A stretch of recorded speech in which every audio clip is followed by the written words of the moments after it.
impacts our nation's climate resilience and is integral to advancing environmental justice. At EPA, we've seen that investing in water infrastructure is a win-win for public health and economic development. EPA's Water Infrastructure Finance and Innovation Act loan has helped finance $19.4 billion in water infrastructure and helped to create over 47,000 jobs nationwide. The 22 funding requests $3.6 billion for EPA to rebuild our water infrastructure. It's an increase of more than $600 million over the FY 2021 enacted level. This includes targeted increases to the state revolving loan funds to assist states, tribes, and territories with infrastructure projects that help provide safe drinking water and clean water in communities all across this country. Water infrastructure investments, however, represent only one side of ensuring safe and clean water. The agency will invest resources and expand its efforts to address the pervasive and persistent chemical known as PFAS found in our drinking water. As part of the President's commitment to tackle PFAS pollution, this funding request provides approximately $75 million to accelerate toxicity studies and funds research to inform the regulatory developments of designating PFAS as hazardous substances while setting enforceable limits for PFAS under the Safe Drinking Water Act. Additional funds for technical assistance grants have also been set aside for state and local governments to deal with PFAS contamination in their communities. Under the President's leadership, we're heeding our call of the youth who are courageously urging world leaders to fight the climate crisis with the innovation, fortitude, and resolve that it demands. This budget invests in programs that will help reduce greenhouse gas emissions, including an additional $100 million for air quality grants to go to states and tribes to tackle emission levels on the local and regional scale. An additional $30 million will also help improve knowledge and impacts of climate change on human health, the environment, and infrastructure through our research programs, more than doubling EPA's climate change research and additional investments to decrease emissions of methane and HFCs. Much like climate change, environmental justice underpins all of our work. The pandemic ignited a perfect storm for communities of color and low-income communities who already bear the highest burden of pollution, suffer the highest rates of mortality from heart and lung disease, and now COVID-19 too. This budget invests $936 million towards a new accelerating environmental and economic justice initiative that will help create jobs, clean up pollution, implement the Justice 40 initiative, and advance racial equity and secure environmental justice for communities who have often been left behind.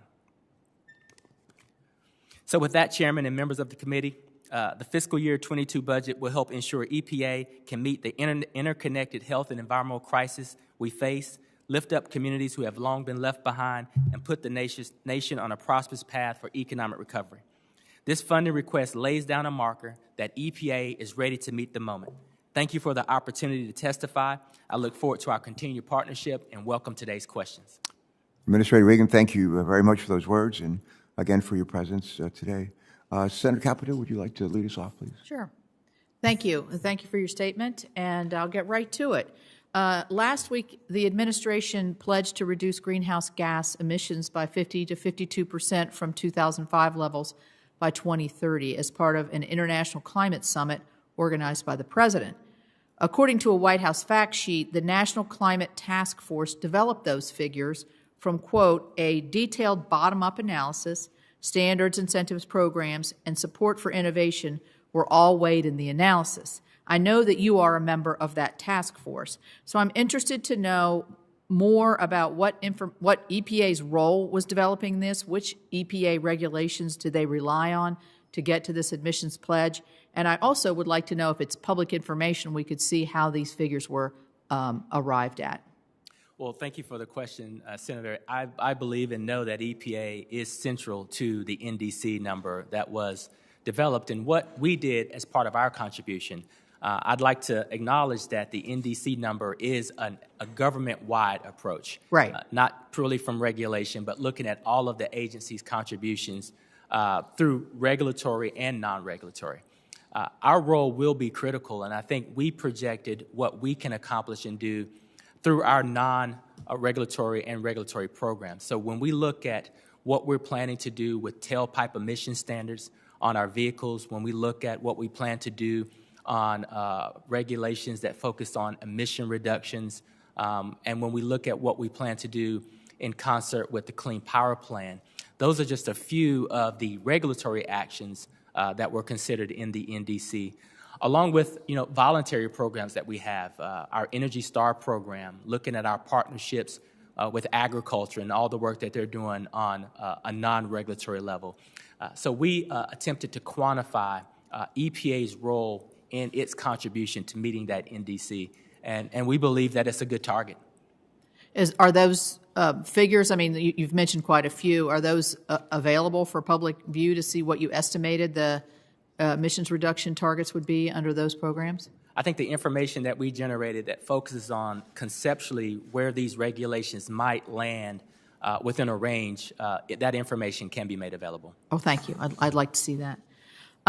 Last year, the President signed two pieces of legislation in the Diesel Emissions Reduction Act and also the Use It Act, which helps EPA to support carbon capture, utilization, sequestration, research, and permitting.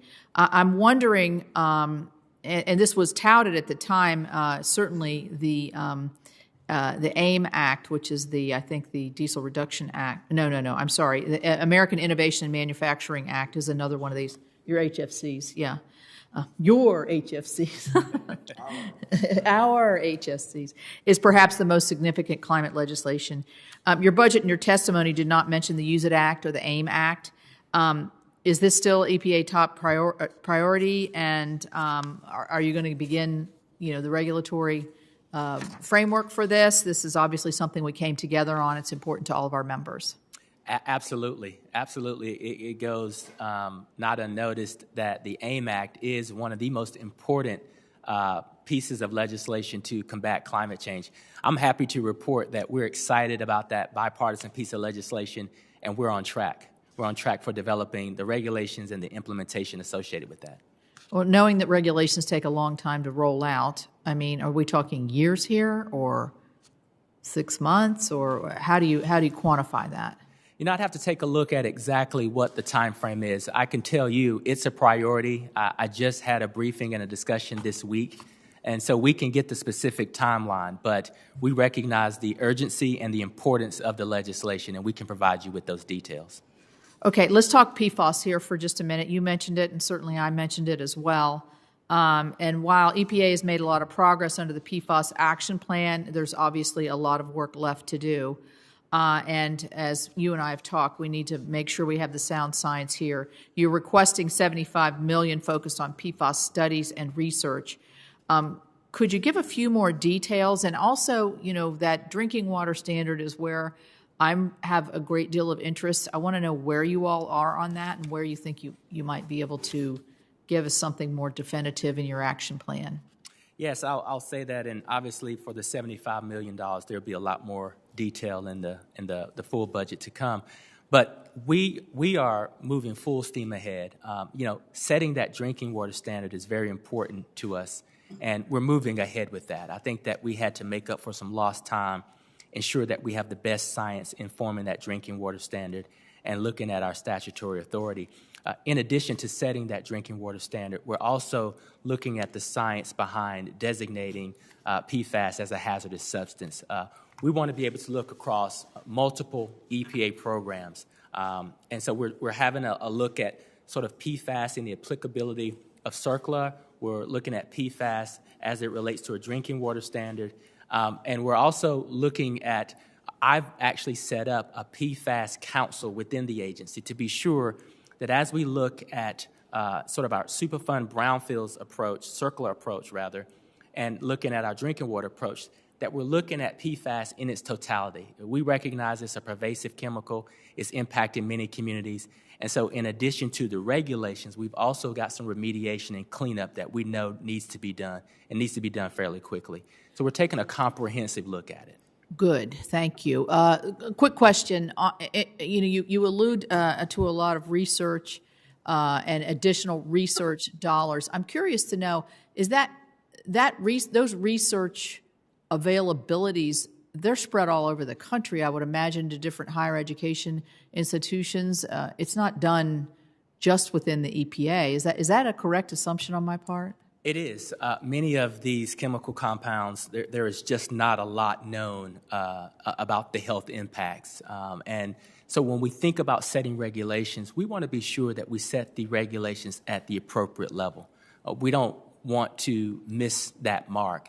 And so the more we can convene with our academic institutions, the CDC and others, to be sure that we have the right amount of science and health studies to set these regulations, I think the better off it is for all of us. So I would encourage you, as you're, if you do get the available funds and you're expanding your research, to maybe go outside what would be your typical universities or colleges that are known as, or the biggies. I'll call them the big guys. To look at a West Virginia University or Marshall University, universities all throughout this country that have a great deal of bandwidth to be able to do these kinds of things, looking for research opportunities, and particularly in our state, having been ones that sort of at the tip of the spear of a lot of these regulations, I think it would help us become part of that solution. And so I would encourage you at EPA to look in that direction. Thank you. Thank you. In the Navy, when we're wanting somebody to take home a particular message, whoever was like instructing a class or whatever, they would stomp their foot, and we'd be reminded to take notes. And that was probably a foot stomper right there. So I'd urge you to take it. Thanks for those questions and responses. We have on deck Senator Cardin, I believe, is next by WebEx, then followed by Senator Inhofe. Senator Markey, I think, is next on WebEx, and Senator Bozeman after that.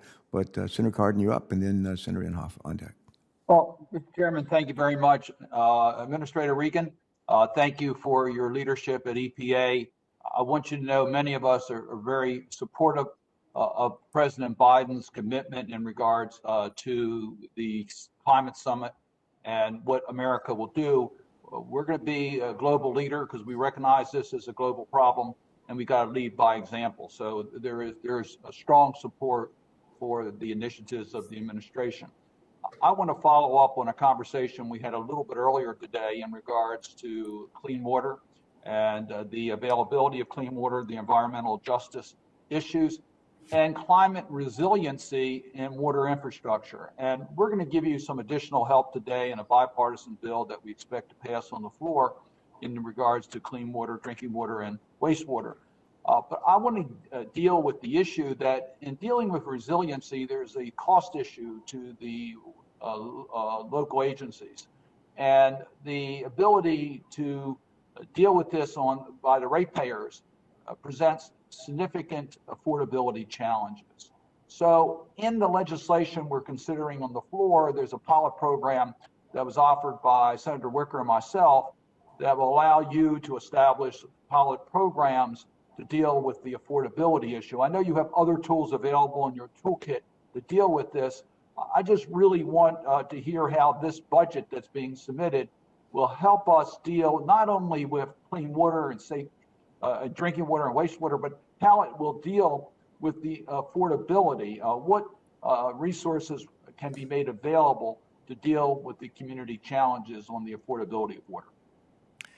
Well, Senator, thank you for that question. It's an excellent question, and I am so delighted that there's a bipartisan bill coming from this body that demonstrates that this is a bipartisan effort that is plaguing many communities across the country. The good news is that EPA has experience in this area with our water infrastructure grants and loan programs. And so what we want to do is infuse capital into an infrastructure program that was tried and true and that we've invested billions of dollars in over the years and helped to spur economic prosperity through those lenses. I think through our low interest and no interest loan programs, as well as our grant programs, we have targeted criteria for those recipients who are best positioned to leverage these resources, whether it can be through a loan program that they can afford to repay or grant programs where we have some of the challenges that you've raised. water affordability is very important to this agency, being led out of OW by our Principal Deputy Rodica Fox. She brings a lot of experience on water affordability. We recognize in the monies that we're asking for these resources that can focus on the infrastructure in general, the water quality aspects of them, but we have water affordability built into the funds that we're trying to distribute to ensure that it's not only good quality drinking water, but that our public can afford it. And by the way, we're also building in resiliency, not only to climate change impacts, but to cyber threats as well. We estimate that there's about $743 billion worth of water infrastructure needs across this country. I know 18 to 27 alone in my home state of North Carolina. So the resources that we're requesting in the 2022 budget are a beginning for us, and we're proud to see the $111 billion the President has proposed in the American Jobs Plan. It's going to take these resources matched with public and private investments to catch us up to be where we need to be. And I support those efforts. Let me give you one other bipartisan initiative here, and that's the Chesapeake Bay. I've worked very closely with Senator Capito and others on our committee. And I know that your budget requests additional funds for the agency. I hope that some of those resources will be used to expand the federal partnership with the Chesapeake Bay, fill the position of the Chesapeake Bay Czar, and just up the game of the federal partnership in the Chesapeake Bay. Absolutely. We've requested resources to do exactly what you said, the way you said it, up the game and focus on the Chesapeake Bay, which is a national treasure, both ecologically and economically. And so we are supportive in that area. Well, thank you. Thank you, Mr. Chairman. Thank you, Senator Cardin. And thanks very much to you and the team that you lead, your staff, for all the good work that you've done in consultation and cooperation with Senator Capito, myself, Senator Duckworth, and others on our water legislation that's up before the full Senate tomorrow. Thank you.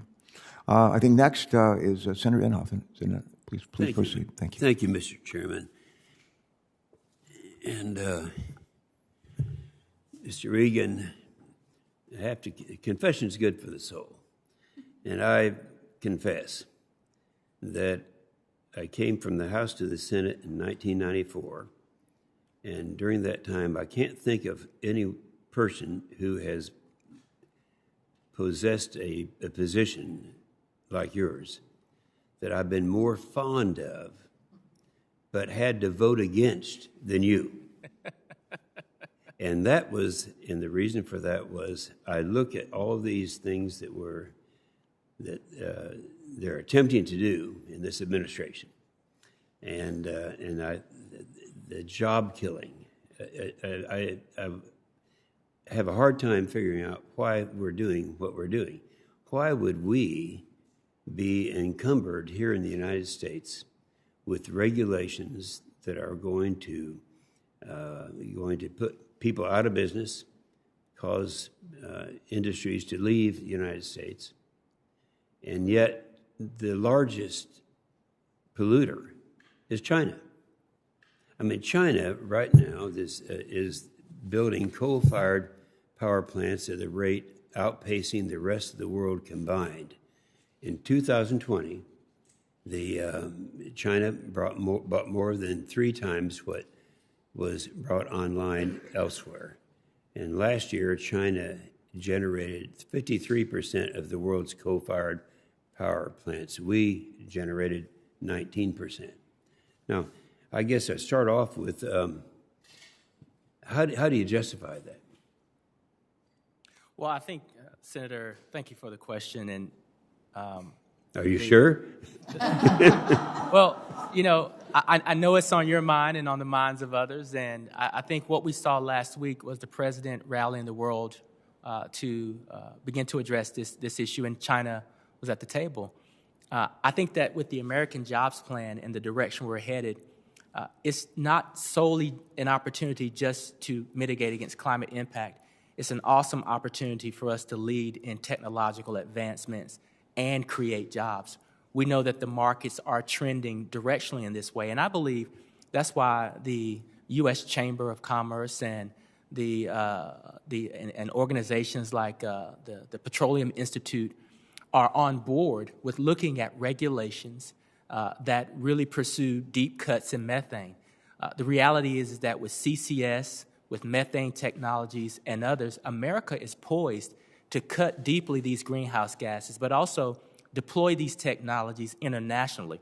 So we have an awesome opportunity to grab onto this and not only create jobs domestically and ride the wave of where the market is going, but export these technologies as well to get these deep emission reductions that we need to get.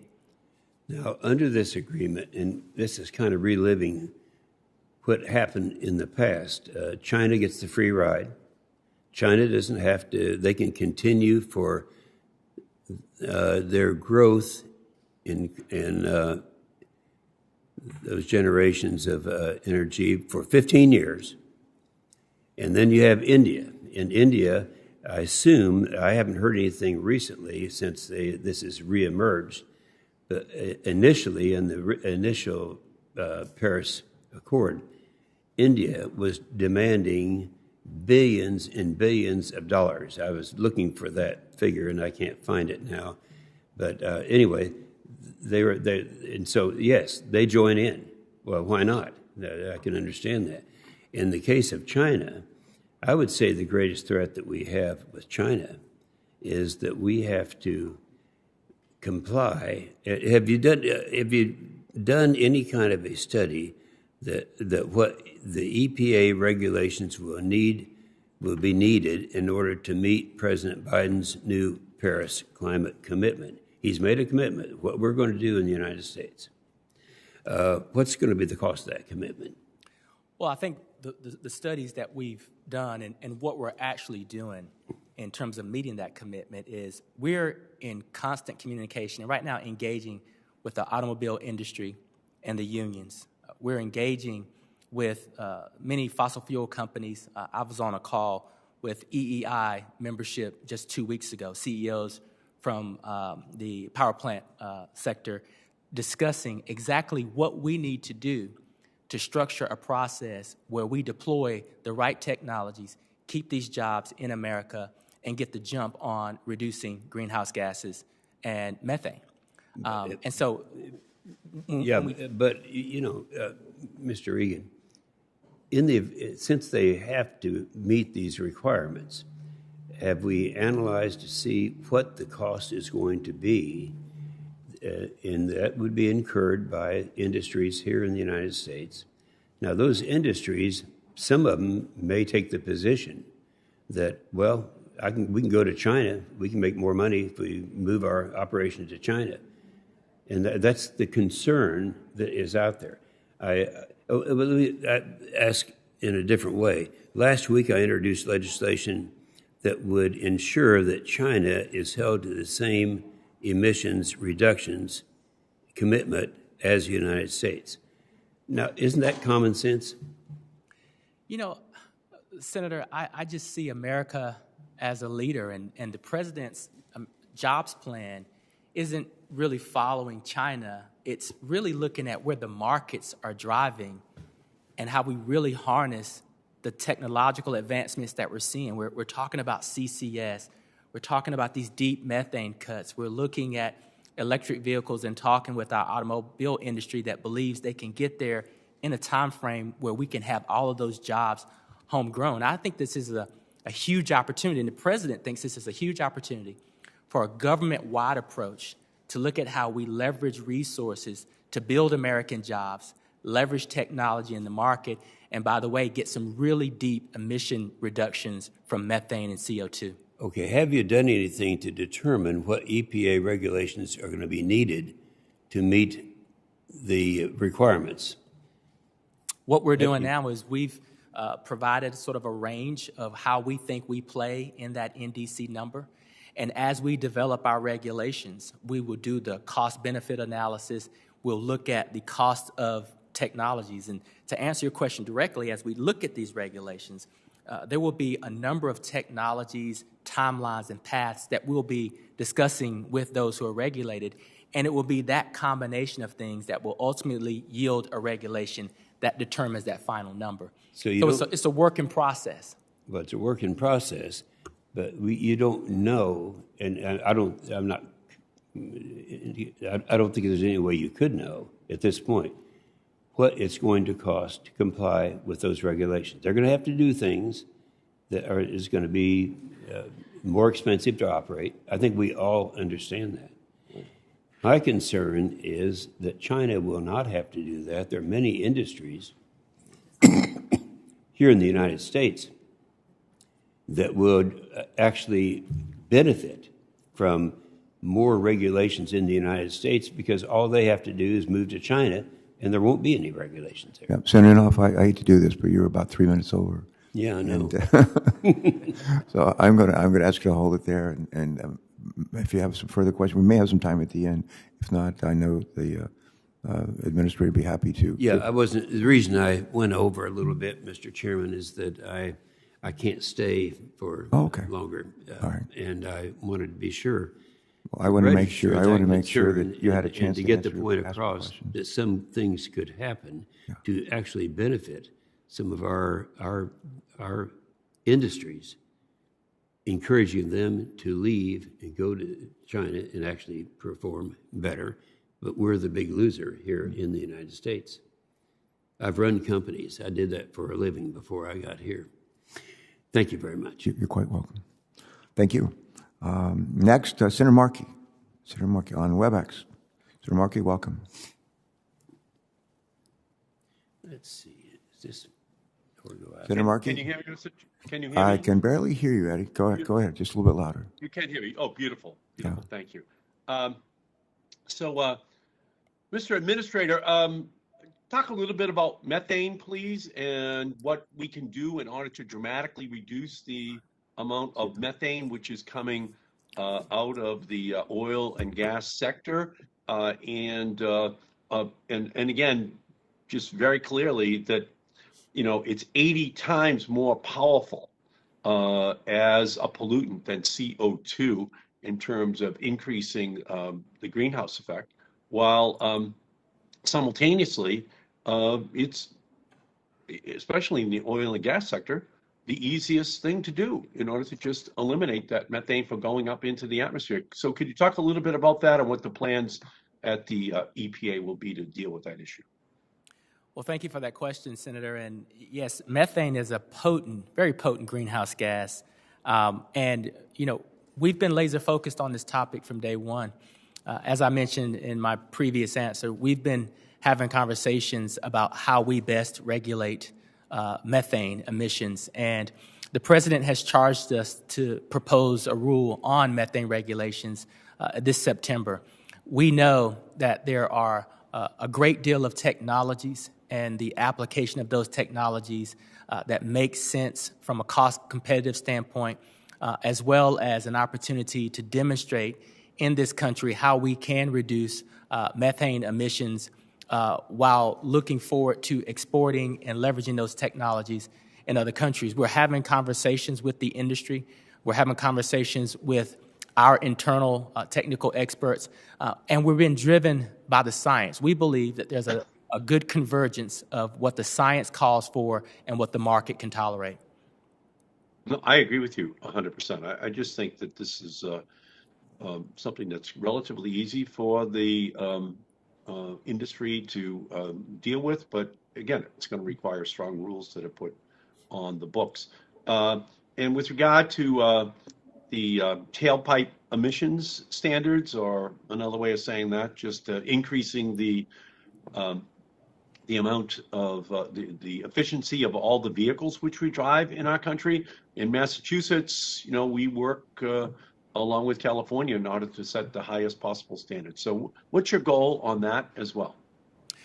You might have seen earlier this week, we are revisiting the California waiver situation. I think we've taken step one of two steps to do what I believe we should be doing, which is to respect the statutory authority and the opportunity for states to lead, and California's leading in that regard. And in concert with that, in mid-July, we'll be looking at proposed rulemaking that looks at the reduction in tailpipe emissions that we believe we need to achieve for vehicles between now and 2026. And Following that, we'll have another bite at the apple where we look at vehicles from 2026 and beyond. I think we are on pace to do some amazing things, and by the way, stay in pace with where many in the automobile industry have pledged to go on electric vehicles and the market demand for those vehicles.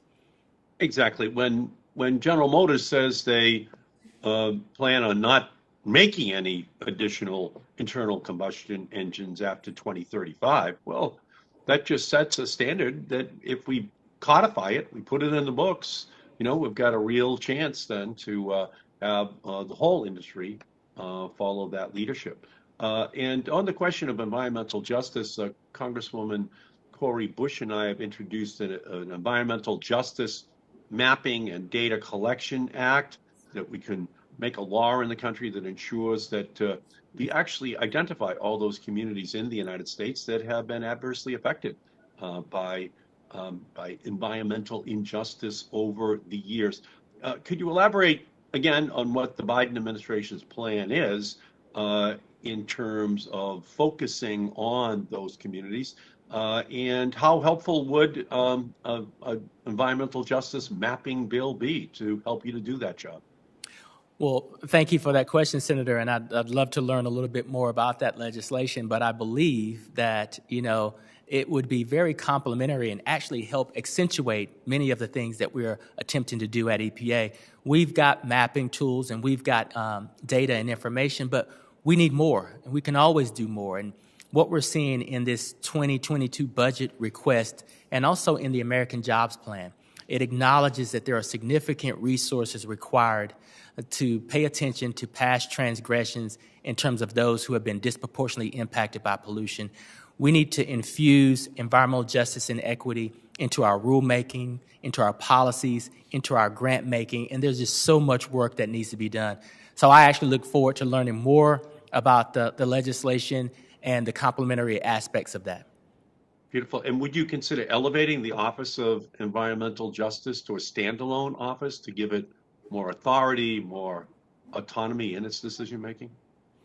Yes, I am in the process now of identifying an environmental justice advisor to come in and to do just that, to aggregate all of the environmental justice and equity work within the agency under one roof, not just environmental justice and equity, but also civil rights. And so what we're doing is we're looking at unifying those efforts to be sure that they get the level of attention that they should, but that they're integrated across all of the offices at the Environmental Protection Agency. Great. It sounds like the kind of leadership our country needs. Thank you. And thank you, Mr. Chairman. You're quite welcome. I've been joined by Senator Whitehouse. Welcome, Sheldon. I think next to join us is by WebEx is Senator Duckworth. Senator Duckworth, are you there? No? Senator. I'm sorry? I am here. Thank you, Mr. Chairman. Administrator Reagan, thank you for being here today. I very much am glad to be able to speak to you.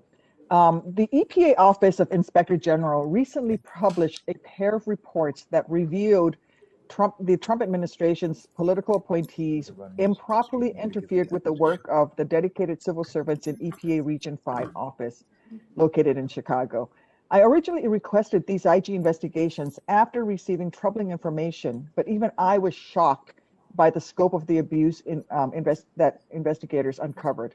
This includes senior political appointees betraying their oaths of office by instructing Region 5 staff to not monitor toxic emissions, hide reporting, suppress staff comments, break with standard protocols. I was particularly outraged to learn that the Trump administration delayed communicating potential health risks to Illinois residents who lived near ethylene oxide emitting facilities, even going so far as to edit the Region 5's webpage to hide emissions data from my constituents. The EPA OIG also discovered that senior political appointees in the Office of Air and Radiation issued instructions that hindered Region 5's ability to effectively address ethylene oxide emissions. Ethylene oxide is a carcinogen that can cause lymphoid and breast cancer. And even for the Trump administration, the behavior uncovered by the IG represents a shocking dereliction of duty that placed the well-being of corporate polluters ahead of the health of Illinois families.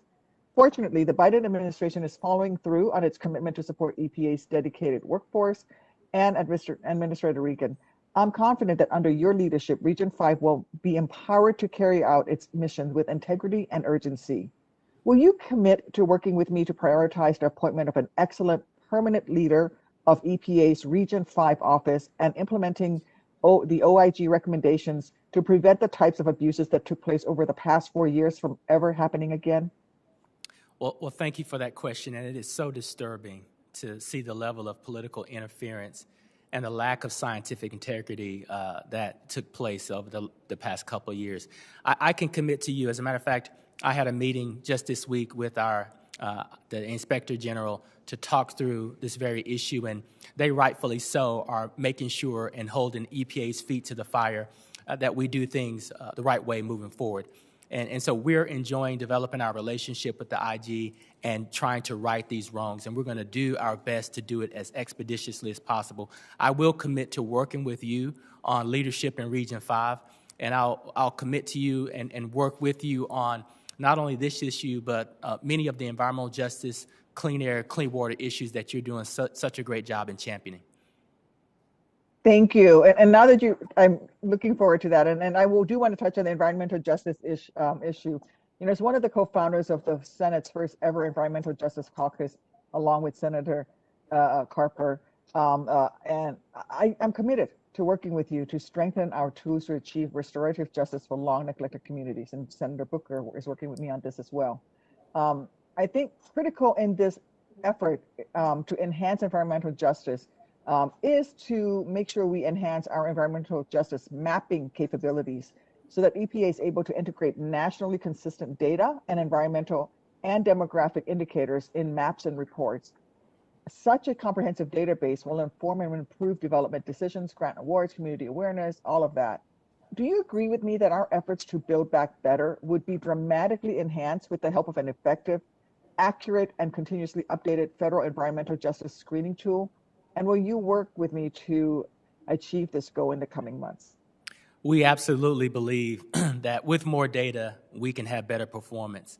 I do look forward to working with you on that, learning more about that legislation, but more importantly, my agency, with the request of the 2022 resources and the resources request in the American Jobs Plan, being able to partner with you in a very thoughtful and careful way and provide all of the technical expertise that you all need to be successful in that piece of legislation.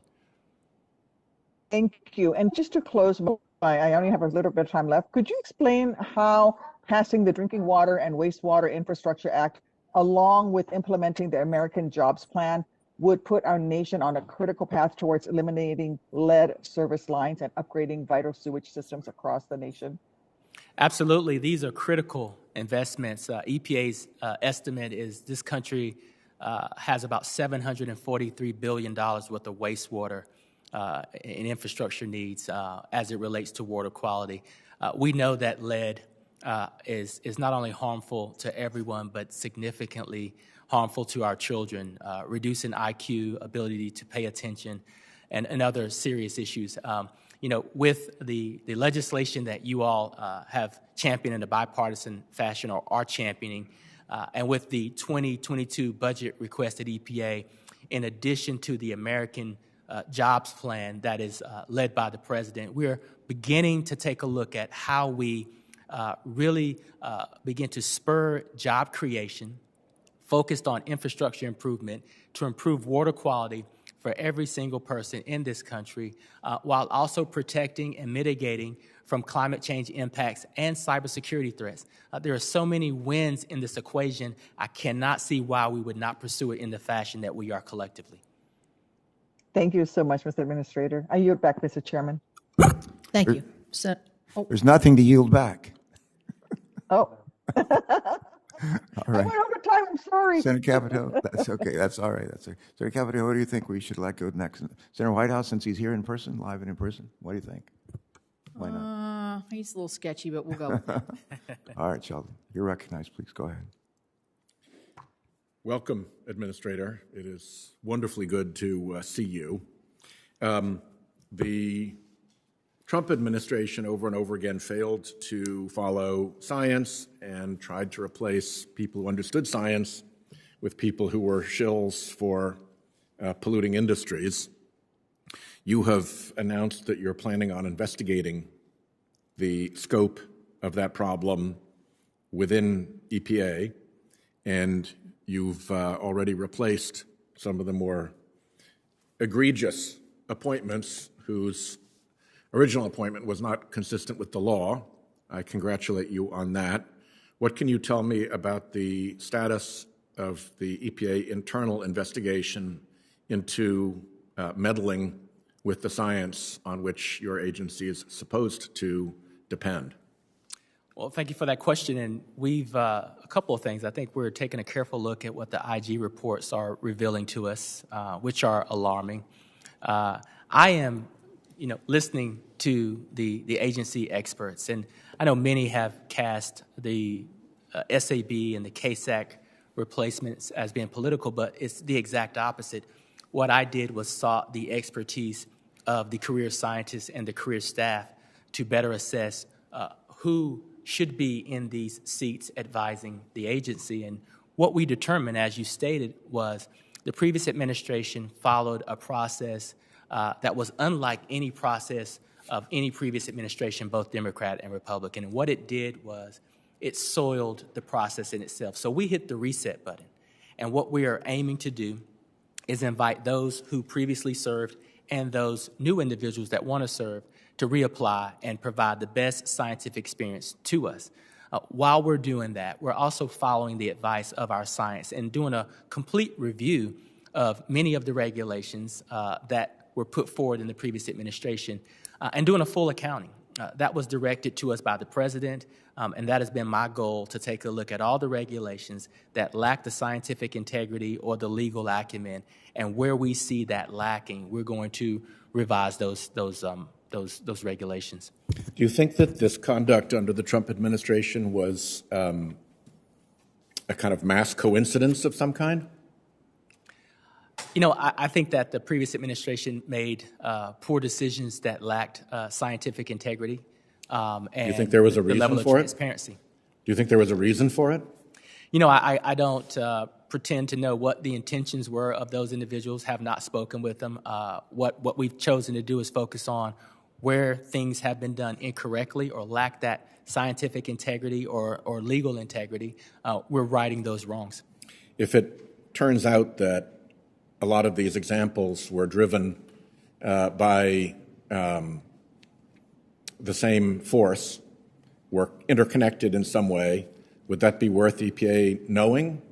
Or are you simply going to treat this as if this was just some kind of peculiar mass allergy to science that had no impetus behind it, no force behind it, no purpose behind it?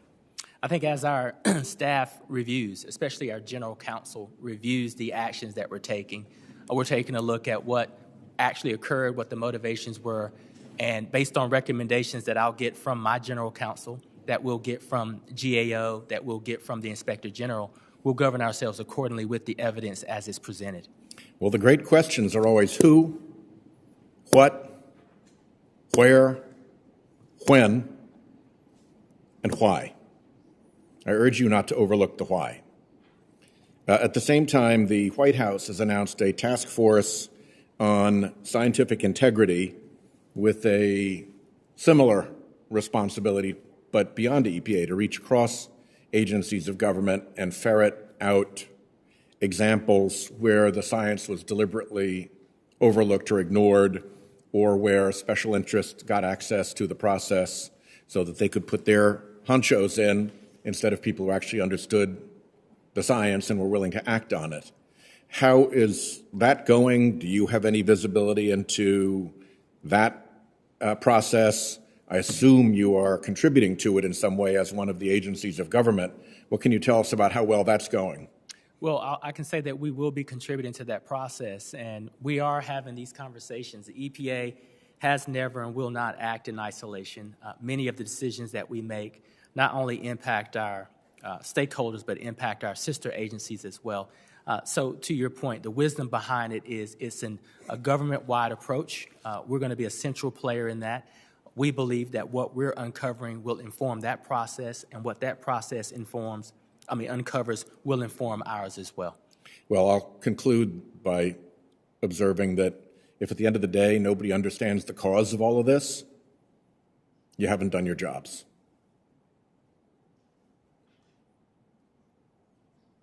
My time is up. Senator Whitehouse, thank you for being here and for those questions. My notes here indicate that Senator Stappenow may be ready to join us on WebEx. Senator Stappenow, are you there? I am, Mr. Chairman. It's I've had the opportunity to listen for the whole hearing so far, and I want to congratulate you and our ranking member again on an excellent hearing, and Administrator Reagan. It's always wonderful to have an opportunity to talk with you, and there's so many things that you oversee that affect Michigan and that I care about deeply, and I will limit my questions today, but I first have to say that I am very excited about what our American automobile industry is doing to really lean in aggressively, tens of billions of dollars in investments, and we have, as you've indicated, a real opportunity to be partners with them in doing something very, very significant. So look forward to continuing to focus on those issues for sure. I want to follow up on something you and I have talked about privately, because we're surrounded by water in Michigan, and of course, and in fact, the Great Lakes are warming faster than the oceans, which is incredibly concerning to all of us, and we're seeing real world economic impacts right now of what is actually happening to damage shoreline and buildings, homes, and a whole range of things. But so it's critically important that we strongly fund the Great Lakes Restoration Initiative, GLRI. Since 2010, when I authored it, we've had $2.8 billion for projects throughout the Great Lakes region, and every dollar we put into the GLRI actually delivers $3 in economic return. It's a real winner. So in January, early January, we passed the new GLRI, which was led by Senator Portman and myself, and Senator Tammy Duckworth and Senator Braun from the committee. And under the bill, we have increased the authorization for funding from $300 million to $375 million in this fiscal year. And so I know you haven't yet released the requested funding. We're not sure what's in there, but I'm just strongly encouraging you. We certainly hope that the $375 million will be in this year's budget. So I don't know if you want to give us a preview right now, but we certainly think it's incredibly important that those resources be there. Well, I can tell you that we agree with you that the resources should be there, and we will be able to give you the full details of just how many resources are there, but we support the resource request. Thank you so much. And let me now turn to something else related to water that I know you have a lot of experience with and other colleagues have been talking about today, and that's what's happening on PFAS. Even though Michigan has established its own drinking and groundwater standards for numerous PFAS, and I think we're one of the few in the country to really do that. The Department of Defense has been a challenge to work with when addressing PFAS found on legacy bases like Wordsmith in northern Michigan. So as the EPA explores new drinking water standards and a hazardous designation under CERCLA, how will the EPA work with the Pentagon to accelerate cleanup and remediation at decommissioned bases? To answer your question, we'll work directly with DOD. But for a few scheduling issues, Secretary Austin and I were planning to sit together with our teams just Monday before last to tackle this issue for the first time in a scheduled meeting. But he and I have talked about how we plan to tackle this issue together. And so we know it's a very important issue. I know firsthand, coming from North Carolina and dealing directly with the PFAS issue, and North Carolina being also one of the most military-friendly states in the country, how important this opportunity is. So I can commit to you that Secretary Austin and I have already had some outreach on this topic and plan to look at ways that we can work together as we look at the drinking water standard, as we look at the hazardous designation, and as we collectively look at remediation and cleanup all across the country. Great, really important. So I'm glad to hear you're having those conversations, and I hope it will really result in some much quicker action, not only in Michigan, but I know for colleagues across the country. One final question. I first want to thank you for the EPA's decision on February 22nd to support the 2020 decision of the U.S. Court of Appeals for the 10th Circuit, which found that a number of small refinery exemptions approved by the previous administration were inappropriately issued.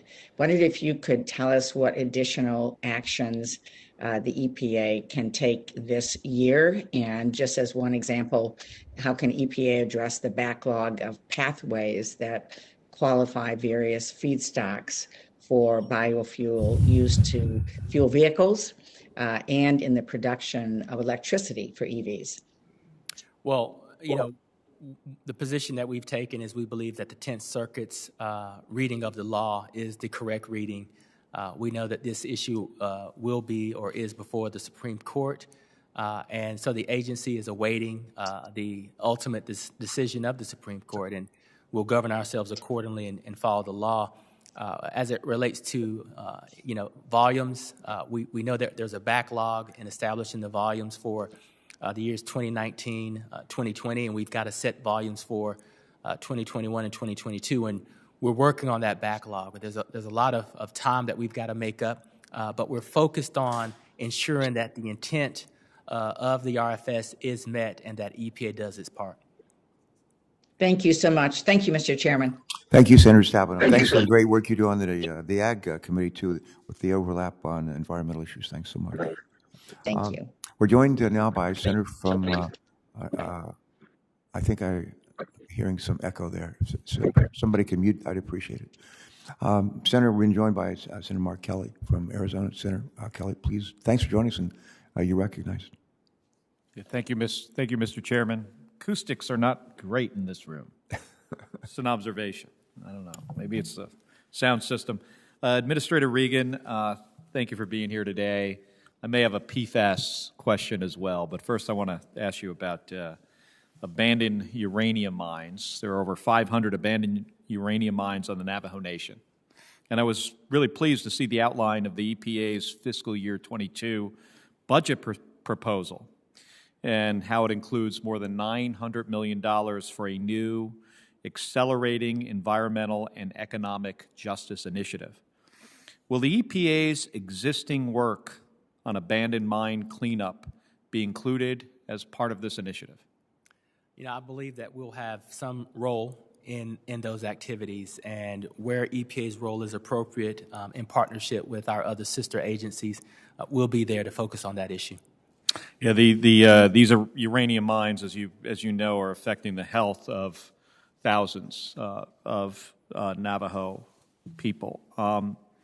And how will this work on this new initiative fit into the existing work outlined by the EPA in the 10-year plan to address impacts of uranium contamination on the Navajo Nation, which was released back in January?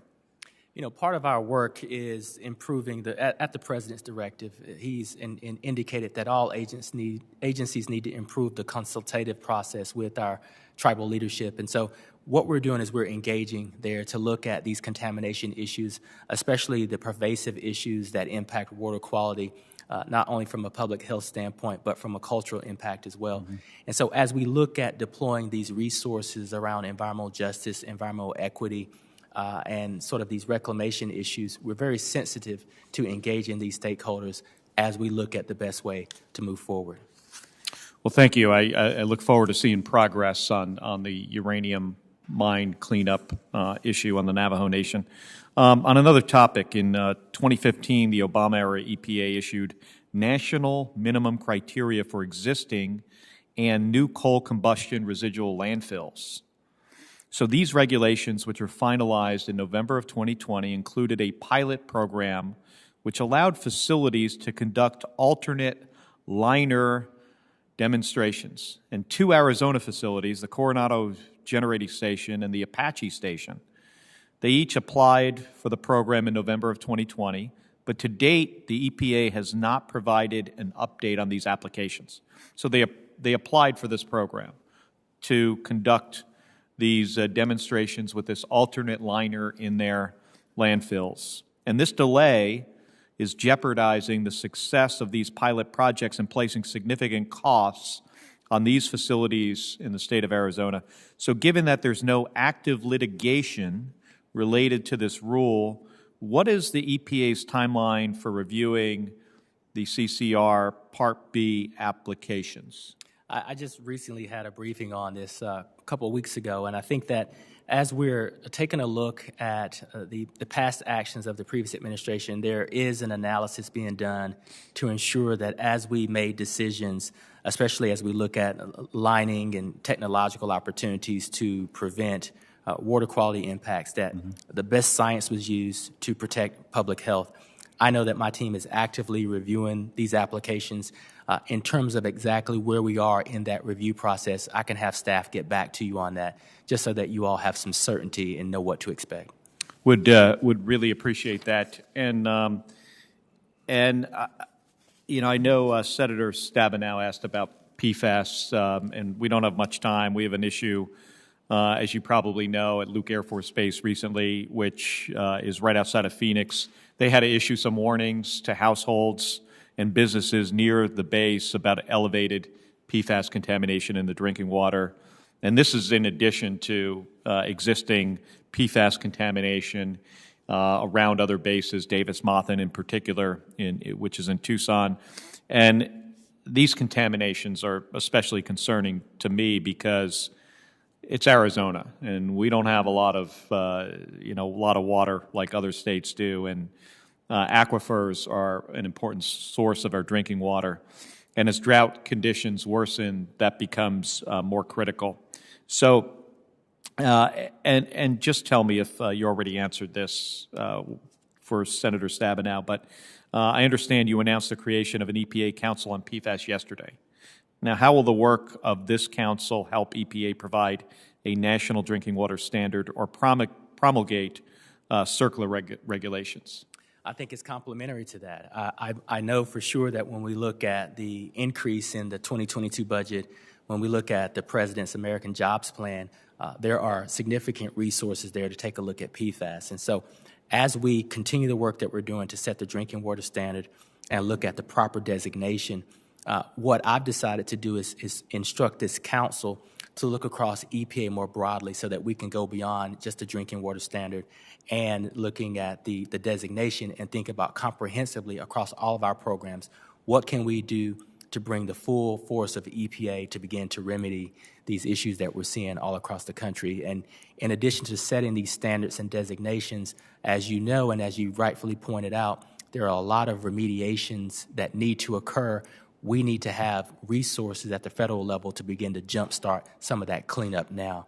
I spent about an hour and a half yesterday with individuals from all across the country outlining for me personal stories about their particular impacts and exposure and family loss and personal loss based on PFAS. This is a top priority for this administration. Well, thank you for making it a priority. I really, really appreciate that. And thank you, Mr. Chairman. You're welcome. Thanks for joining us today, Mark. Senator Ernst, good to see you, and you're now recognized. We've been joined by Senator Sullivan, who I think is on deck. Great. Please proceed. Thank you, Mr. Chair. And thank you, Administrator, for being in front of us today. I appreciate it. And as an Iowan who strongly believes in our renewable fuel standard, we will start in that area. So, Administrator, recent studies indicate that the greenhouse gas reductions from the first generation conventional corn ethanol are almost 50% relative to gasoline. When properly administered, the RFS has the ability to dramatically reduce emissions from our transportation sector.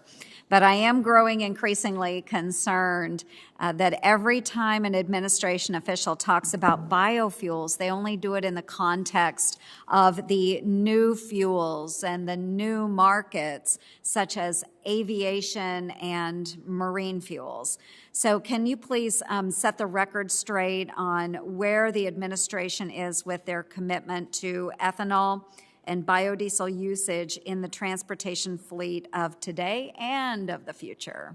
I think that's an excellent question, and I'll say that the president has indicated from day one that agriculture is at the table. Secretary Vilsack and I are having these conversations, and there is no intent in terms of exclusion when we talk about the promising future of electric vehicles or when we talk about the promising future of advanced biofuels. The reality is that as we talk about these promising futures, we have to deal with here and now and a glide path to get to these promising futures. And what we know is that ethanol plays a significant role in providing those resources here and now today, and will evolve as we start to look at the new futures for advanced biofuels and electric vehicles. So do you think that corn ethanol will still continue to have a place, and do you see it having a larger role in the future, a smaller role? What do you anticipate? I think that's where I'm engaging with the ag community, with Farm Bureau, with ag CEOs, to best determine where they believe the markets will go, to best understand where they believe the evolution of ethanol will be. And it's our jobs to ensure that that vision coincides with the vision that we see for the lowest carbon economy in the future. No, I appreciate that, and I hope you continue to work with those stakeholders. They will be very valuable in providing input, but, again, strong advocate for the RFS, and I think it has a significant role to play in reducing greenhouse gas emissions. And Administrator, in a recent House hearing, you said, in regards to WOTUS, we don't have any intention of going back to the original Obama waters of the U.S. verbatim. And that was welcome news to me and to many of Iowa's farmers and ranchers. And now that you've committed to not reinstating the exact Obama rule, what should we expect to see if you decide to make changes? Will it be something that goes even further than the Obama waters of the U.S. rule, or will it be something closer to the President Trump administration's rule? I think that that statement was to indicate that we're just not going to pull a rule off the shelf, especially after we've learned so much over the years. So that's not to be dismissive of what was done in the past, but I think there are some lessons learned. We're also not quite satisfied that the waters of the U.S. developed under the Trump administration is as protective of water quality as it could be while not placing administrative burdens on our small farmers. So what I'm not willing to do is sort of prejudge the outcome without an earnest engagement with our ag community. I've pledged to engage with our agriculture community. I've pledged to work with USDA and Secretary Vilsack. We are going to set up a structured stakeholder engagement where we actually sit and listen to those who are impacted by our regulations and come to some conclusions on what's the best way to move forward without ping-ponging back and forth, protecting our water quality and not overburdening our farmers. Mm-hmm. Good. Stakeholders, again, very, very key here. The Biden administration has had two recent opportunities to demonstrate that low-carbon biofuels have a place in their greenhouse gas reduction efforts. A $2.3 trillion infrastructure bill, and most recently in the new 2030 emission target released last week. But neither of these contained much mention of or support for our biofuels. So I am growing, again, increasingly concerned that every time the administration talks about biofuels, that they continue to do it in the same manner. So as we're looking at that, can you agree that advanced biofuels should be part of the nation's strategy to address carbon emissions? I think the president's very, very clear on this, that agriculture is at the table and that biofuels plays a role in reducing our carbon footprint, and so do many of the voluntary practices of our ag community to capture carbon and to operate in a sustainable manner. So again, I think the president's been very clear that agriculture is at the table and plays a significant role. Good. And we would love to hear our administration officials really talking about the place that ethanol and biodiesel play, whether it's reducing greenhouse gas emissions or otherwise providing affordable fuels to our American citizens. So,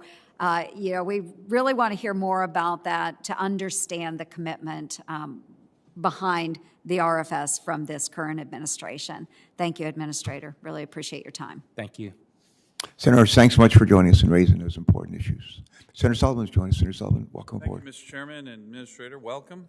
Congratulations again on your nomination and confirmation.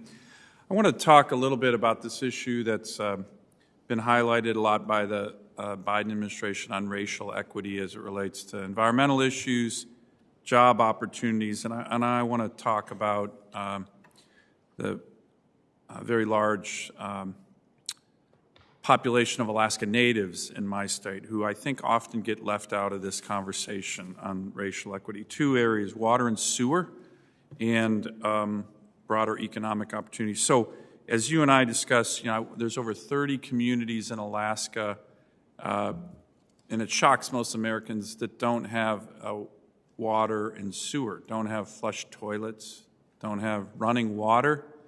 And, when you get up to Alaska, Administrator, you'll see these are some of the most patriotic communities in the country. Alaska Natives serve at higher rates in the U.S. military than any other ethnic group.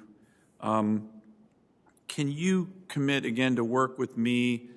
We've had a number of good bipartisan pieces of legislation through this committee to help disadvantaged communities that essentially don't have water and sewer. Most Americans assume every American has that. We don't. Thousands of my constituents. It's really outrageous, and I'd like very much your commitment. I think you're committed to that, but that's certainly, in my view, a racial equity issue.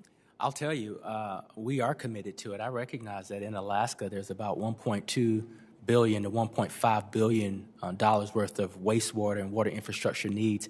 And you'll see that that's central to the 2022 budget request here at EPA, is to provide those precious resources to those who need it the most.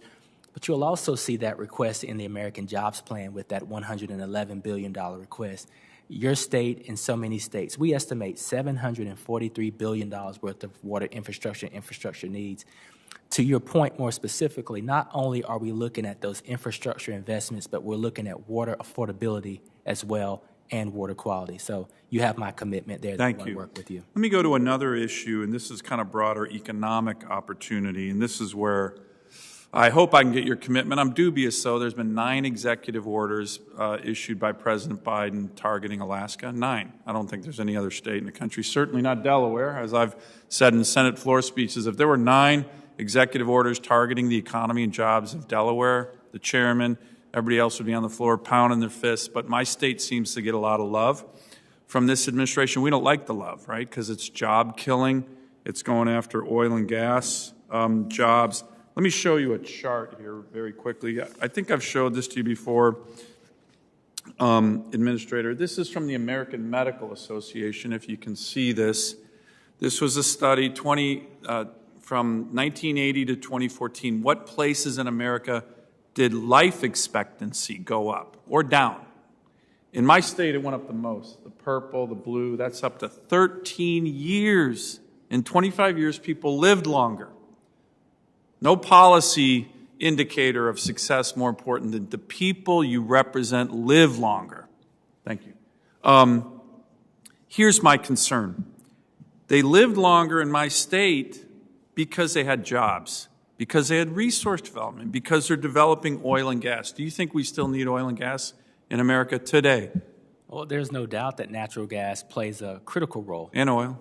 And oil. Okay.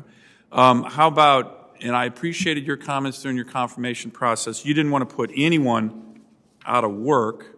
That wasn't your goal, correct? That's correct. So right now, unfortunately, we have a lot of executive orders that are doing just that. Gina McCarthy, John Kerry are essentially saying we need to limit and unilaterally restrict production of American energy. The mayor of the North Slope Borough, a Nupiat, Alaska Native leader, in a op-ed last year in the Wall Street Journal entitled Goldman Sachs to Native Alaskans Drop Dead. I'd like to put this in the record, Mr. Chairman. Without objection. He mentioned that as investors are being told, don't invest in Alaska energy sector. John Kerry's doing that, by the way. That this is a concern that these banks are, quote, demonstrating the condescending, subtly racist attitude that has been the hallmark of the way Westerners deal with indigenous people, unquote. That's from this article, saying don't invest there without asking the native people there. The vast majority of the people I represent want economic opportunity in these places, including in the energy sector. I think this is an issue of racial equity that doesn't get mentioned very much. There's this project, the Willow Project, that we've talked about, 2,000 direct jobs at stake right now the Biden administration has put on hold. Administrator, can I get your commitment to continue to work with me, not to kill these really important American jobs that have already been permanent, that in my state often impact Alaska Native communities overwhelmingly, and they're overwhelmingly supportive of them. I think it's putting racial equity on its head to target oil and gas jobs in communities that are primarily indigenous. What's your thinking on that? You know, my thinking is, and I think I'm proud that this administration has pledged to put environmental justice and equity at the center of all we do.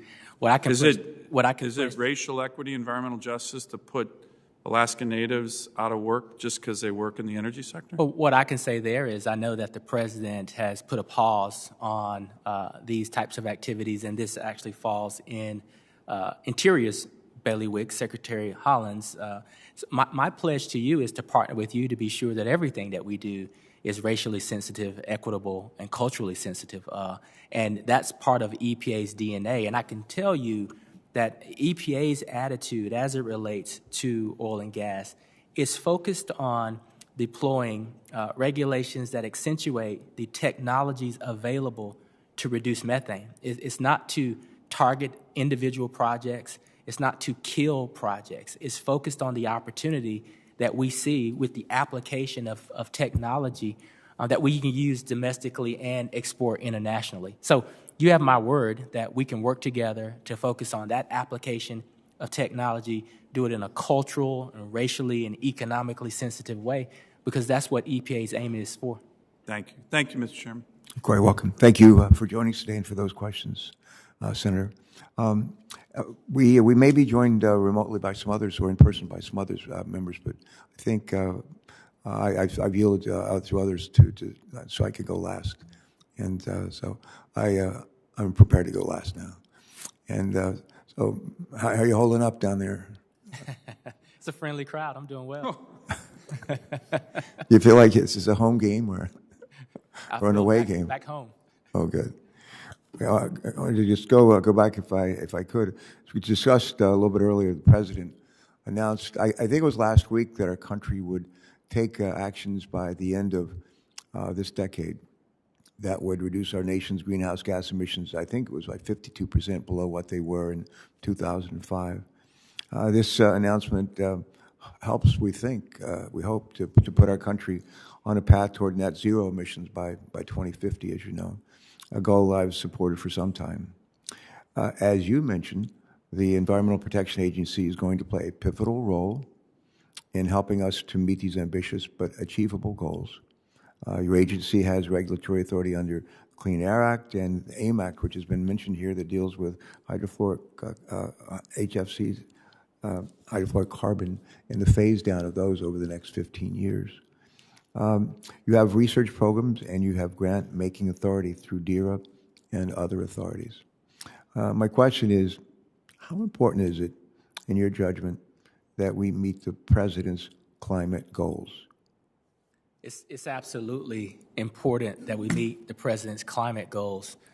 Again, not only because it's an opportunity to save the planet and mitigate against the climate crisis, but this is a significant opportunity for this country to create millions of good-paying jobs and really leverage market potential and technological advancements. I mean, this is a win-win-win for our country. And, you know, too often we are talking about, or others are talking about, what China is doing, what India is doing. This is about American leadership. And I think that the president has rallied the world and indicated that we are back, that science is back. And this is an important moment for this country. Thank you. Achieving the president's climate goals is going to require EPA to be performing at its best. And I understand that over the past 4 years, EPA lost nearly 1,000 staff members from its headquarters and regional offices. I can imagine that this sharp decrease in staff could hinder the agency's ability to effectively carry out its core duties and function to protect public health and the environment. Could you just take a minute and share with us this morning any steps that you have taken or plan to take to begin to rebuild the agency by backfilling key positions and bringing on more staff? And how does this budget proposal assist those efforts? Well, thank you for that. I think it starts with rebuilding morale. No one wants to work at a place where they don't feel valued, and we've spent quite a bit of time rebuilding the morale in this agency and letting our staff know that they're valued. We're hoping that we can recruit back many of the employees that we lost. We lost over 1,000 employees over the past 4 years. But we don't only want to look at what we lost. We also want to recruit and retain the best and the brightest, because we're looking ahead. We're looking towards the future. And so my leadership team is really rallying around lifting the morale, lifting the organizational health, and putting a recruitment and retention process in place to get the best and the brightest at EPA, because we need to be in fighting shape. This budget is a serious signal to the agency that we are being invested in and that we're going to be given the tools we need to protect the environment, public health, and the economy. Yeah. Several years ago, I was privileged to chair another committee, Homeland Security and Governmental Affairs Committee, and we found there's an annual report done measuring morale, good or bad, among federal agencies, major federal agencies.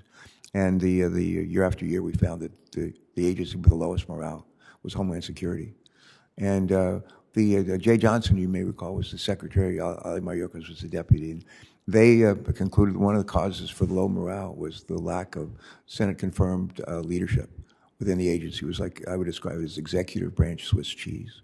And Tom Coburn and I went to work. He was the ranking Republican on a committee at the time. And we went to work to try to make sure that we addressed that. And we did. And we've worked very hard, as I'm sure you know, to try to make sure that the president's nominees to help fill out the leadership team at EPA are pursued and confirmed. And that's why we felt that Janet McCabe was so important last week.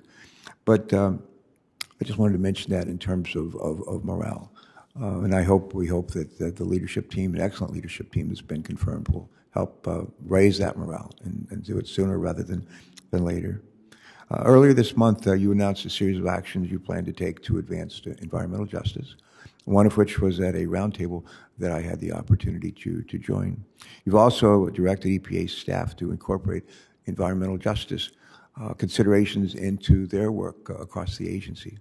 I'm encouraged about this effort to advance environmental justice. I think we all are.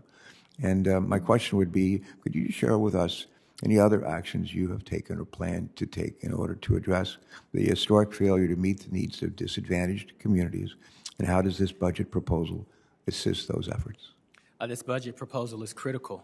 This budget proposal is critical as well as the American Jobs Plan, because there are precious resources that are tucked in these proposals that give us the ability to help these communities that need it the most through grant applications, through advanced monitoring for air quality and water quality, and just the ability to provide the infrastructure so that these communities can communicate with us and use the data we provide to help uplift their communities through health, through equity, through economic opportunities. And so EPA has pledged that environmental justice and equity will be part of our DNA, and we plan to meet that moment.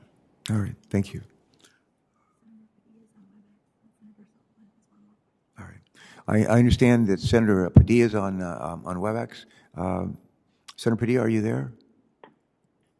Yes, I am, Mr. Chair. We'll go ahead and recognize you at this time. And Senator Sullivan, I understand you have another question, and after he goes, you're next. Okay. Sure. Alex, go ahead, please. Thank you, Mr. Chair. First, Administrator Regan, I wanted to begin by thanking you for following through on President Biden's commitment to re-examine the Safe One rule. And I certainly appreciate your support of California's long-standing statutory authority to set greenhouse gas and zero-emission vehicle standards. California is and has been a national leader in the fight against climate change and eliminating toxic pollution from our transportation sector. So appreciate your early leadership and early collaboration. I also want to elevate yet another issue that I'm hoping is a good topic for collaboration in my state, and it begins with personal experience. You know, I know firsthand how outdated school buses expose children to harmful pollution. You know, I experienced it every day in the years when I was in junior high and elementary school, riding a school bus to and from in the San Fernando Valley, and that smell of diesel exhaust that would fill our lungs, not just mine, but every student that was on that bus on the way to school, on the way from school. You know, I can still smell it today. But speaking of today, we know that there's 25 million children across the United States that are still exposed to the same diesel exhaust when they ride 500,000 predominantly diesel buses. And so we know it's not just an environmental impact, it's also a health impact, and it's an academic impact, because when kids have health issues, respiratory issues, because of the exhaust that they're breathing, it affects their ability to learn and their academic performance. So as we work to build back better and address climate change, I believe it's imperative that we work with school districts and supply the resources necessary to accelerate the deployment of zero-emission electric school buses to reduce the exposure of children to greenhouse gases while improving their public health, the environment, and their academic learning. So I'm proud that along with Senator Warnock, Representatives Cárdenas and Hayes, that we introduced the Clean Commute for Kids Act this last week. It seeks to build on an initial proposal in the infrastructure plan.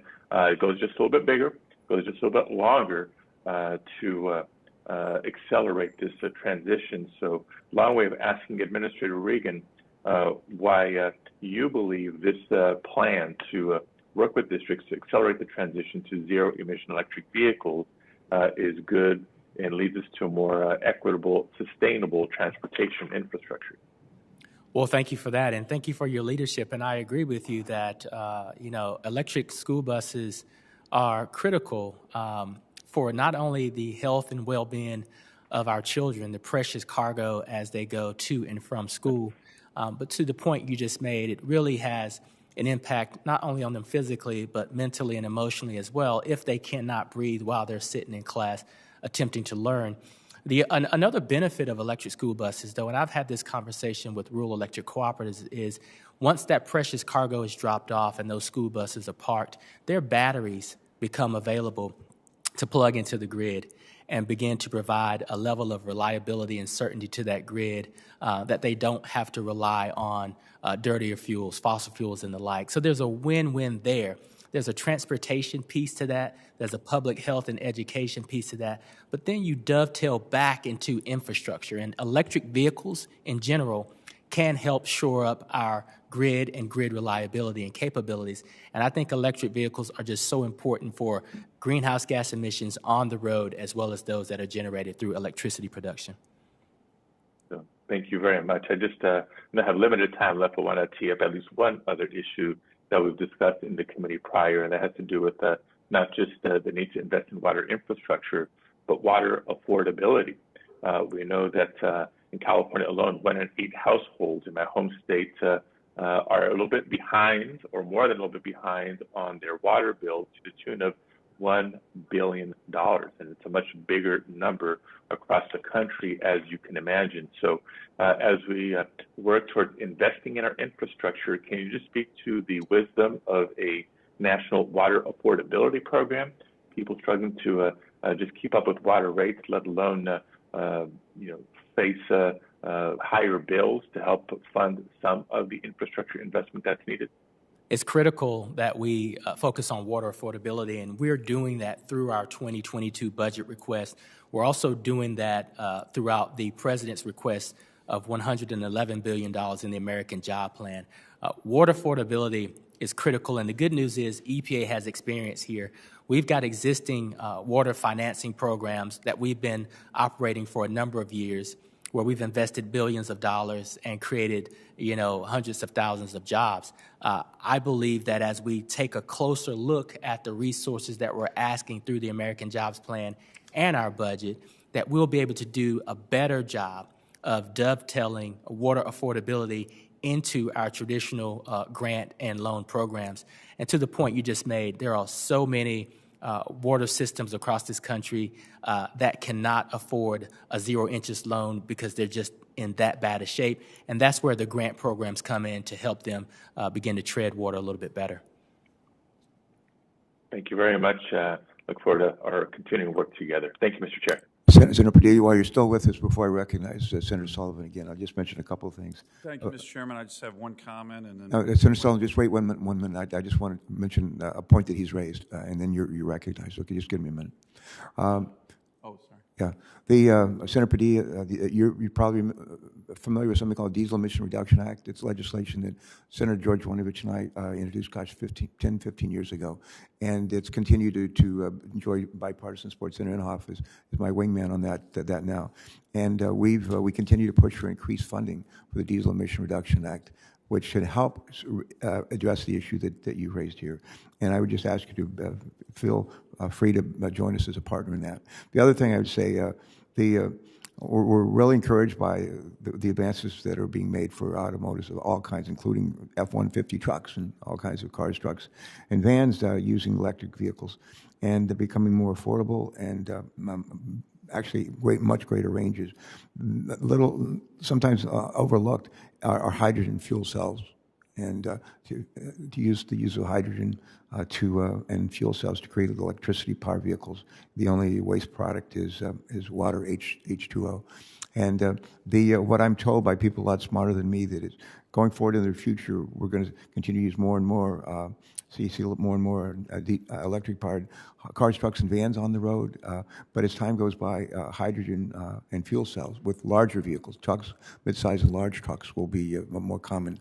And so there's a combination. And as we work on our service transportation legislation, we're committed to helping create corridors of charging stations and fueling stations for hydrogen. So it's going to take a combination of those two.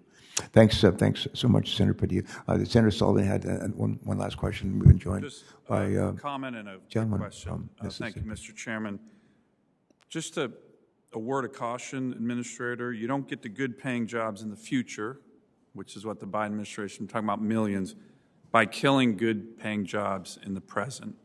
And you don't get to environmental justice and racial equity by killing good-paying jobs and economic opportunities in Alaska Native communities. So I'm going to keep a close eye on that. I appreciated your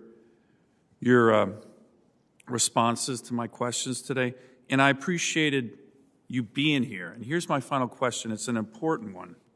You're here right now, Senate confirmed, taking questions, oversight. That's the constitutional role that you and we have. I was surprised to see in the New York Times 8 days ago an article. I'd like to submit it for the record, Mr. Chairman. Without objection. It was on climate czar Gina McCarthy. And it mentioned she was the, quote, most powerful climate and energy official in the country, other than Mr. Biden himself. Shocked again to see you weren't mentioned in the article at all, not once. She actually claimed that she was the, quote, orchestra leader for a very large band on these issues. You might recall my concern, Senator Capito's concern during your confirmation hearing, that she would be, with her radical, activist-driven views, out of the mainstream. She wouldn't have been able to get confirmed here, that she would be in charge of these issues, EPA issues, not you. And this article, again, just 8 days ago, led me to raise this question again. We can't call her to do what you're doing. And again, I appreciate what you're doing, to testify, to have oversight, to hear what she's really up to. This article make it sound like she's driving the whole agenda, the regulatory agenda at EPA. So let me ask you this again. Is Czar McCarthy dictating the agenda at EPA? It's a concern of so many of ours. New York Times has this glowing piece about her. You're not mentioned once. Who's in charge? Who can come here and testify? Again, appreciate you testifying, but I don't appreciate the fact that her views seem to be overriding yours. Yeah, listen, I can say that I haven't read the article. I think the indication there, though, is that Gina is working across all of our agencies. And so I'm not quite sure if the article's calling me out specifically. I think what Gina it was almost all on the EPA. Maybe mentioned there is there's a whole of government role. And I think Gina's doing a really good job of conversing with me and DOT and DOE and USDA, all across the board. I can assure you that Michael S. Regan is in charge at EPA. I can assure you that when you look at the role that EPA plays in regulatory development and all the conversations that we're having, that those conversations are being had within the agency, and we're following the law, and we're exercising our statutory authority. At any given time, with any member, I am willing to show up and have a conversation about any aspect of what we're doing. And I think if we sit down and talk about what we're doing, you can pick apart everything that we're doing, and you'll see that those ideas, that information, that analysis, and that good work is coming out of EPA and the staff at EPA. Good. I appreciate that, Administrator. I appreciate you being here, answering these questions, tough questions, easy questions, but it's important for us to know who's in charge. Thank you, Mr. Chairman. You bet. A couple of years ago, Senator Sullivan, when I was elevated to being chair of the Homeland Security Committee, there was an article in the New York Times as well that indicated who the new chairs were going to be. The Democrats were suddenly in the majority, who the chairs were going to be, and it was noted that I was going to be the chairman of the Homeland Security and Government Affairs Committee. And it went on to say that I was a Senate expert on cybersecurity. I showed this to my wife, and I said, Martha, look at this. Your husband is now the Senate expert on cybersecurity. What do you have to say about that? And her response was, in the land of the blind, the one-eyed man is king. Senator Wicker. Well, thank you. Thank you very much, Mr. Chairman. And it's great to be here. I will not take a lot of time. Let me just say I want to renew my invitation to the administrator to come to Mississippi and see a place called the South Delta, where in 9 of the past 10 years we've had devastating floods. And I think the administrator is going to be able to do this, Mr. Chairman. We have a plan that developers, homeowners, small businesses, environmental activists should all support. I think we finally got it right. And it absolutely does involve the environmental justice that Senator Sullivan was talking about.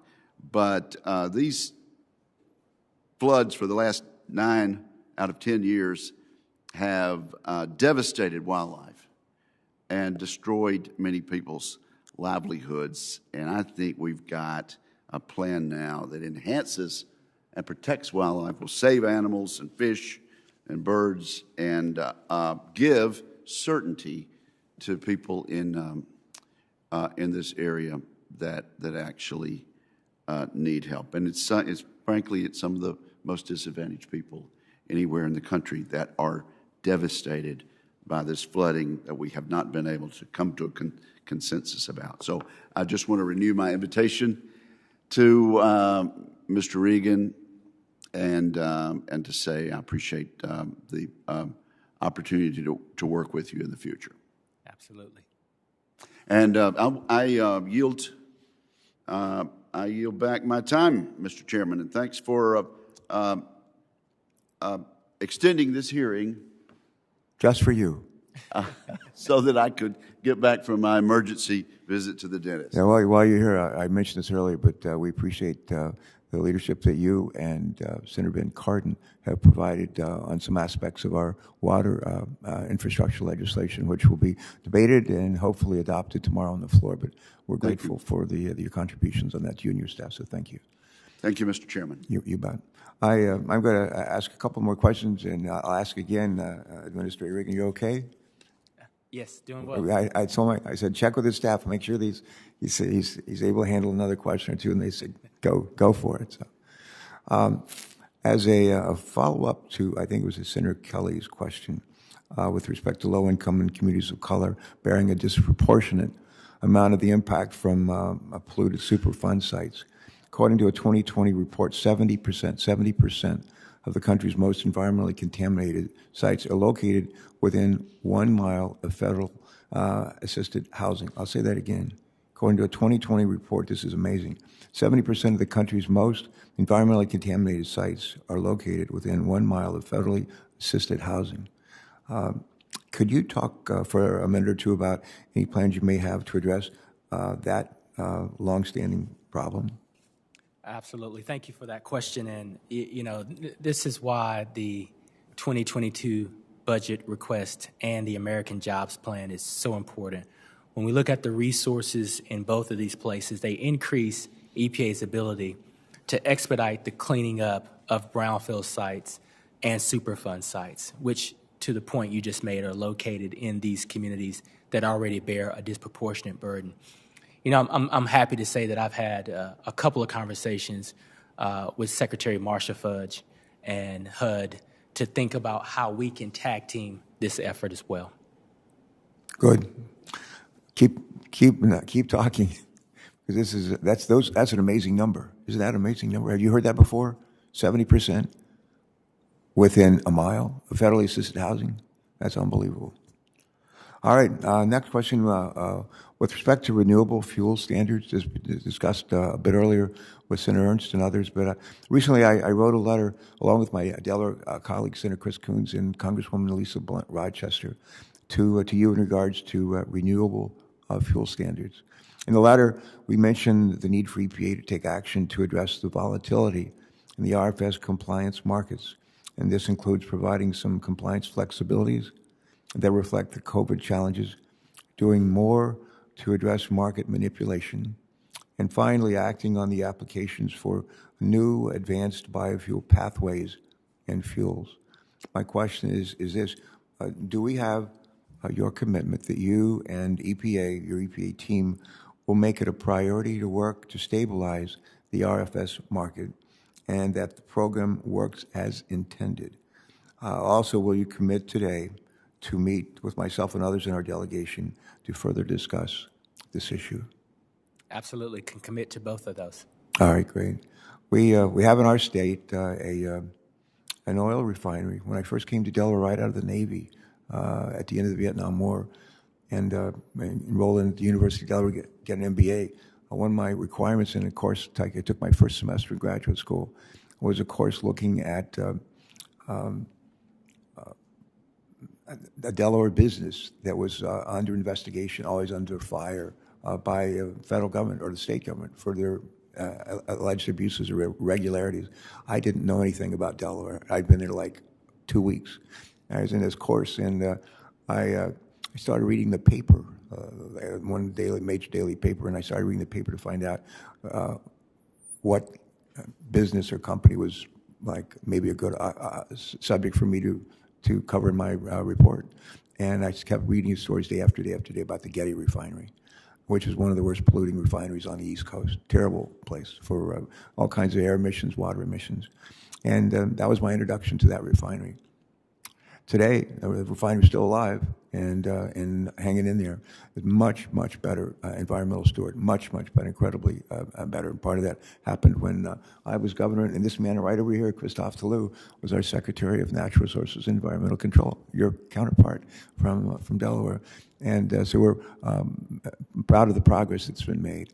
They provide employment opportunities to about 1,000 people in our state, which is a lot of people in a little state, and good-paying jobs. And they have concerns with respect to the chaos that's predicted in the RINs market, comes out of the RINs market.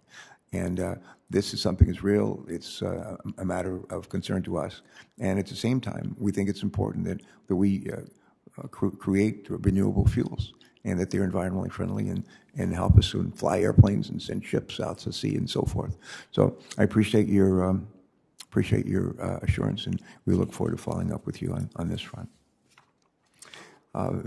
Vehicle emission standards. I think I've been working on this since childhood, but during your exchange with Senator Markey an hour or so ago, you discussed the revolution that's happening in the automotive sector today, car companies after company announcing moves to electric vehicles and hydrogen-powered vehicles as well. Ford announced that all of its vehicles it sells in Europe will be electric by 2030. Jaguar will go electric in 2025.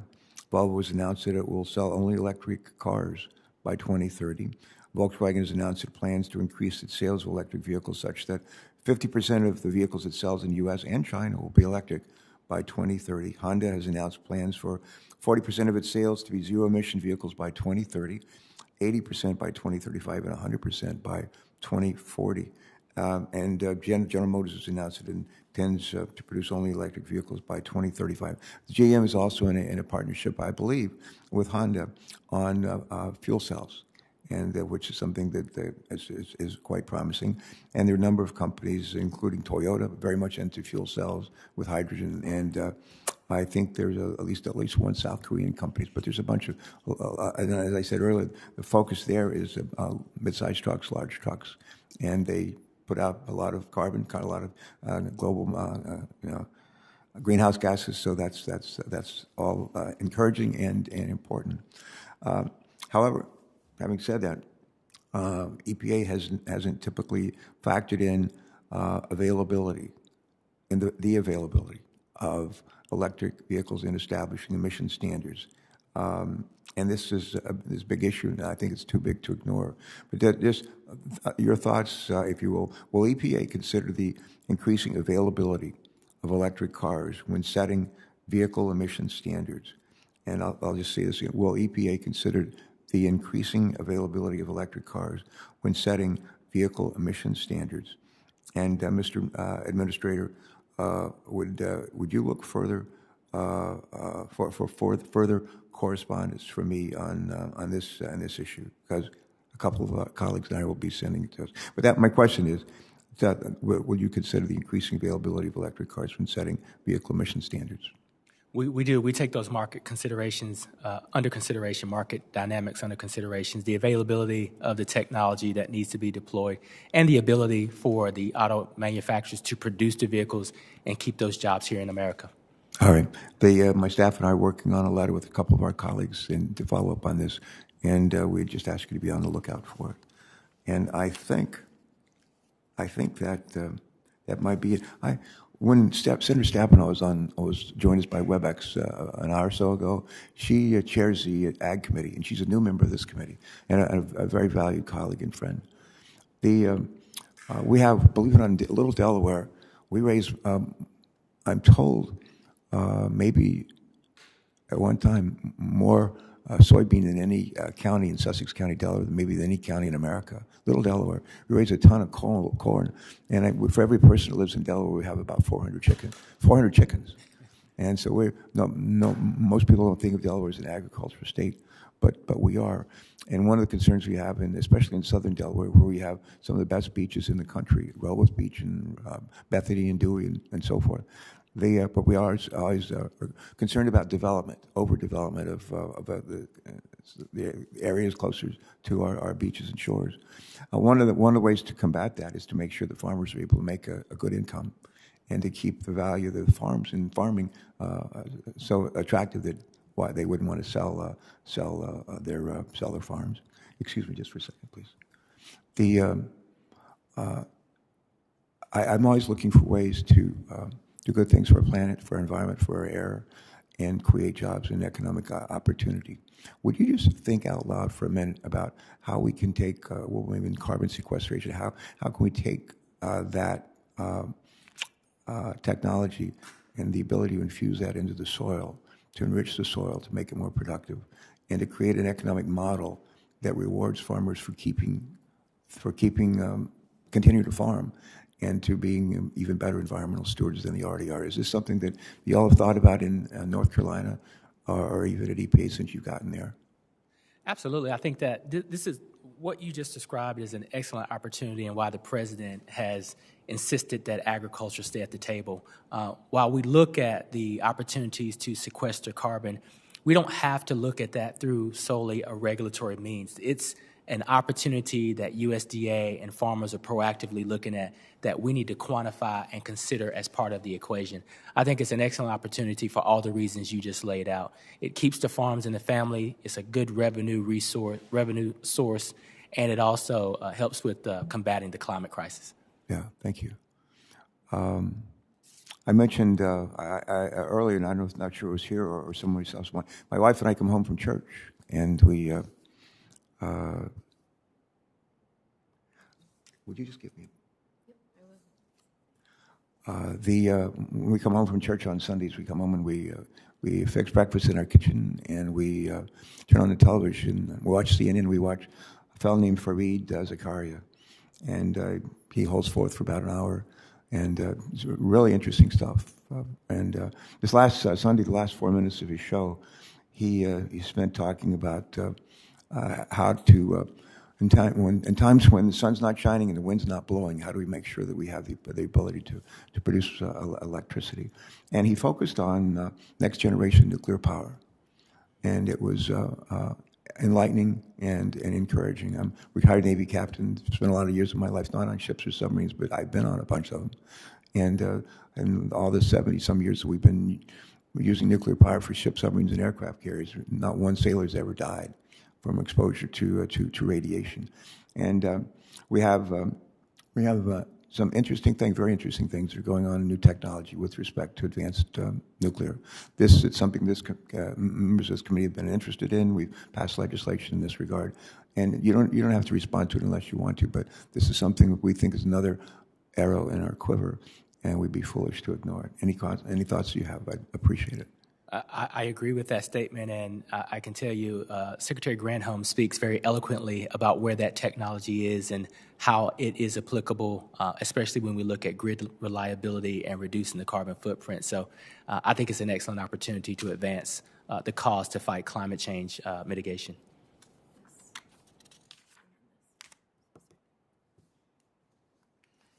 All right. Again, I'm going to do some housekeeping right now, and then I'll say thanks. For one last time. For some final housekeeping, senators will be allowed to submit questions for the record through close of business on May the 12th. They'll compile those questions and send them to you, Mr. Regan, and we'd ask that you try to reply to us by May 26th. That's about 2 weeks. And all right. And with that, thank you for joining us today. This is something that we haven't done for a while, and to have a budget hearing and have the administrator here and to stay with us for this time and be as forthright as you have been in your responses is refreshing, and we look forward to doing it again and again and again and maybe again.